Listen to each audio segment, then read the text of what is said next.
Good afternoon, Chair, Senators. For the record, my name is Peter Sir. I'm not from Kilkaha, but I do come from Hilo in the 1st Senatorial District to present testimony in opposition to GM 667 on behalf of the Kilkaha Community Association, the Kilkaha Paneva Farmers Association, and the Pi'i Honua Hawaiian Homestead Community Association. Members of two of these associations are constituents of Council District 3, who on a personal note is a homesteader in Paneva, and I am here on her behalf. The letters I have to deliver come from President Pat Kov Hawaii Ola'a, President Ron Kodani, and President Maile Lu'uvai on behalf of their respective organizations. I know they have already submitted written testimony to you, but the purpose of my presence here is to underscore the importance of this nomination to them and their opposition to it. The testimony speaks for itself, but if I had to summarize one common point, I would say all three presidents' comments on the need for quality leadership from this Department of Hawaiian Homelands, and they feel that the nomination does not meet their standard. And thank you for your time. Thank you very much. Thank you. Appreciate you being here. It's nothing personal like what we said. I hear the love stories of in-house. I'm not here to oppose love stories of in-house. So the reason why I'm here is to speak about our kuleana moko ke'awe, which I only can speak for, and I don't speak for no one else down the Pai'aina. And so the meeting for us to be here is basically to go over these things, and to put you guys aware that we do not support the appointment or reappointment of William Aila based on our relationships that we have. So the relationships that we want to discuss basically is, so our kuleana as waitlisters that we've been due diligently for 5 years, communicating with homesteaders, waitlisters, and even offices when they pick up the phone calls. As I said, when they pick up the phone calls. So we usually have to walk in. So today, we know part of his history as DLNR hasn't been the cleanest history when we talk about resource management, and these things hold a very significant part in our culture, in our kuleana, and in our moku auhau. So when we talk about Aina and the cells of Aina and Ia and natural resources, that is us. That is the Kanaka. And that's why it's so urgent that we come. We come before you guys to have you guys hear our voice on Moko Ke'awe, and not just hear the love stories, because it's not all love stories. Next year makes 100 years. Failed. F. So where does that leave the Admissions Act? Is that default? What do you call it? 100 years of genocide. That's why we're here. It makes 100 years. Does that even affect your guys' hearts, your guys' souls? I mean, that's a federal act. And so when people say Hawaiian Homes Commission Act, I know ho'opula. That's what Prince Kuhil said. That's what he said. He didn't say go get $1 million home. He didn't say go ask the next guy for help or squeeze the department for funding. He said, I know ho'opula. My line is Kaiau's line. Kaiau Kulani down to Kuhil. And that is, our kuleana is to speak up for those in King's Landing, in the bushes. Yeah? They're in the bushes. Yeah? We're painting parks. We're planting these new malas. And this is what we're doing without the funding. And we seek all these kind of help, but nothing comes. So when we build these relationships, we think this is a good thing. But when the act has failed, it describes in the act that we should return to the land. There's many vacant lands, available lands on Moko Ke'awe. And that could be a blessing to us. But we also have one of the highest majority of homelessness is on that island. And so, for us to be here, we see people selling our mauna, right? And DLNR agents having all access on Mauna Kea, Hawaii Forests and Trails, Mr. Pacheco? How do these people benefit over the betterment? How? How do people from state agencies seem to get to the table before the federal congressional act can be administered to the Native Hawaiians? How is that possible in 100 years? How are we still dealing with that?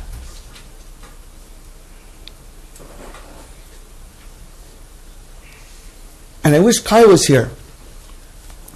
Because Kai Kahele, if he was here, so we're part of a community initiative called the Koakia'i Kanaka Rangers that steward these parcels that have been ravaged from trespassers, poaching, and state workers. While we cannot get the food, the pipi, the hipa, on our property without getting harassed by individuals like Aila. We didn't ask for $1 million of loan. We didn't say give us the gun for go grab the pipi. Our family are literally hungry. Literally. Literally. It just chokes me to come this far. But you know what? That didn't stall us. So when people say, what's your kuleana? We work the program, and there's a Ainoho Pula parcel, which we voted at a state DHHL meeting on Big Island. We voted. Top 3 priorities: gorse control, homesteading, security.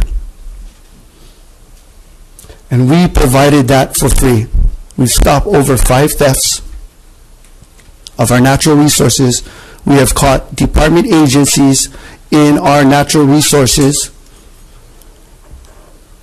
People are taking koas, people are taking ungulates, our pipis, burning down our historical sites. And these are non-beneficiaries with access. How is that? How is this? Our hale was stolen. Hale Okuhio was stolen.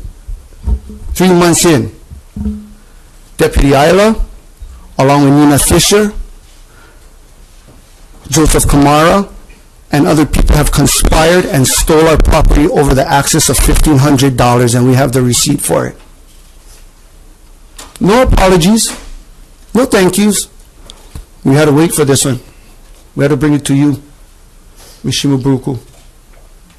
This is a pending criminal charge, yes. Anything over 1,000. So these things have only transpired and spin out of control. We got Kai Kahele involved. And I wish Kai was right here.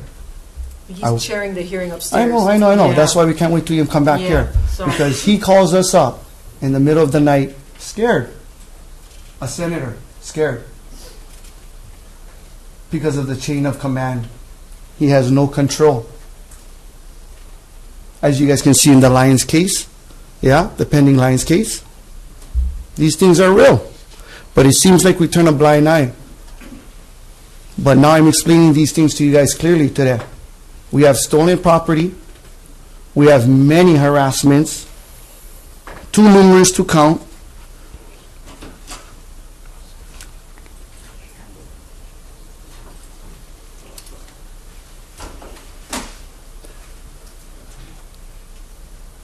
I hope you guys can see that postponing this appointment is very crucial to the trust and transparency of the state of Hawaii as managers. Managers. As we come up to the expiration of those leases, and as DHHL uses 171 as a guide for leasing of public lands, and so statute says you go out to public auction. What would be your, would you advocate for a lease extension for non-beneficiaries that currently lease those lands? Or if you didn't, how would you propose to give the opportunity to beneficiaries that are interested in potentially leasing very, I guess you could say, they're in great locations in Hilo. There were people who want to run businesses. They're in the heart of the Hilo economy. How would you propose that we balance that? Because we had a conversation in the fall where, because of several bills dealing with KIA and Hilo, we looked at, could we apply this model to DHHL's inventory in Hilo? And so I'm kind of wondering, what's your opinion on that? Okay. So first, the lands that you refer to, of course, were lands that people were settled from the tsunami in 1946, right? Both on DHHL and DLNR. And so there's this checkerboard pattern which isn't easily allowable for redevelopment. The lands in Kanoa Lehua are designated per DHHL planning zoning as commercial development. Their purpose, as part of both the general plan and the regional plans, is to generate revenue for the department to further the mission of the department in terms of what we are judged for today as our primary mission of building homes and making homesteading awards available, right? That's what we mostly get judged on. And as you have learned over the past year or so, and many of you, I hope, will learn how complex the department is. So let's start from the standpoint of this land was set aside for commercial development. So if you're somebody like Kahana, and you're given that responsibility, then those lands are not homesteading lands, and those lands are supposed to, by the purpose of the original act, be our revenue generating lands. Is supposed to provide revenue and receive the best and highest return.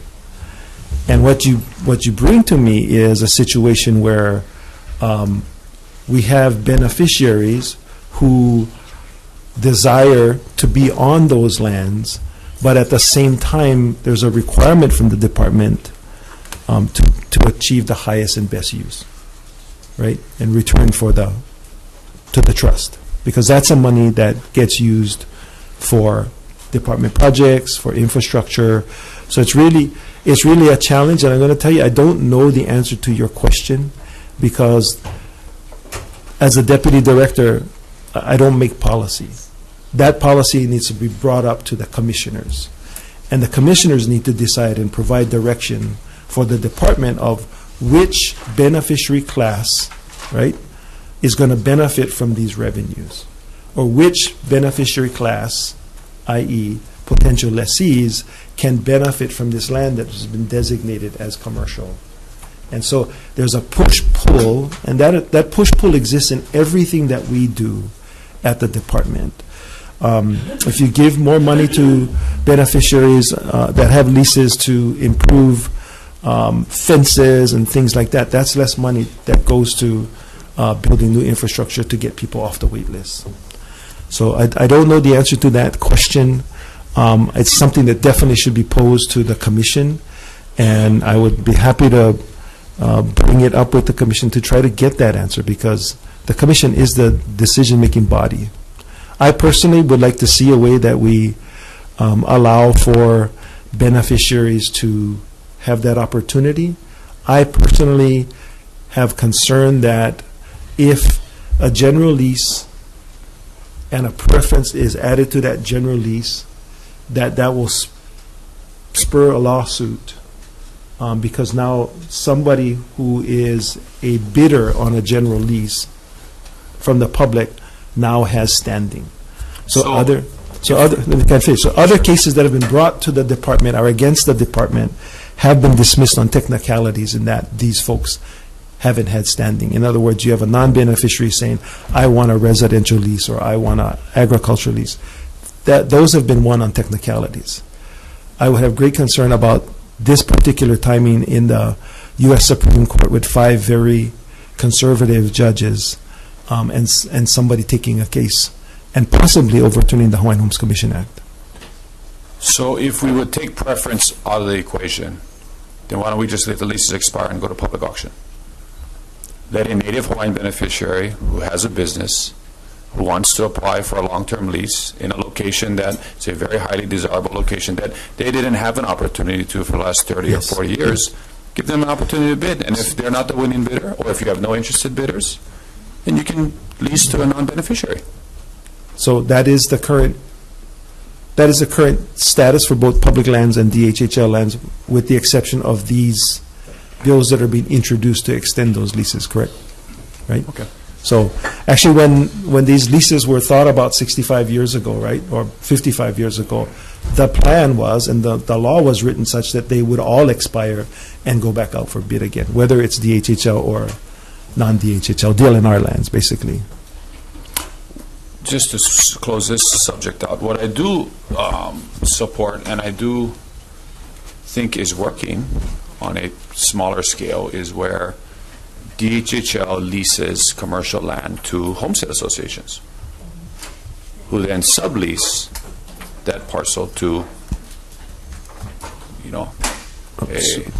Okay, again, I would certainly be open to it, but that, again, is a policy decision Sure. that we can bring to the commission, and then the commission can decide what policy they want to pursue. because we do have a unique opportunity, at least in Hilo.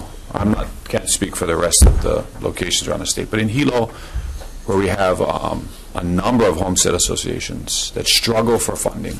Every year we come back to try and, we've been talking about building Kamoleao for years, using these very, I guess not lucrative is not the word, but money-generating parcels, if partnering with the homestead associations for shared revenue, can empower those associations, like Pane'ewa and Keokaha, Pi'ihonua, to then do things within their communities, beyond community centers and helping homesteaders rehabilitate their homes, but other social programs, scholarships for kids, Native Hawaiian kids. All very That's- good ideas. Yeah. Okay, thank you.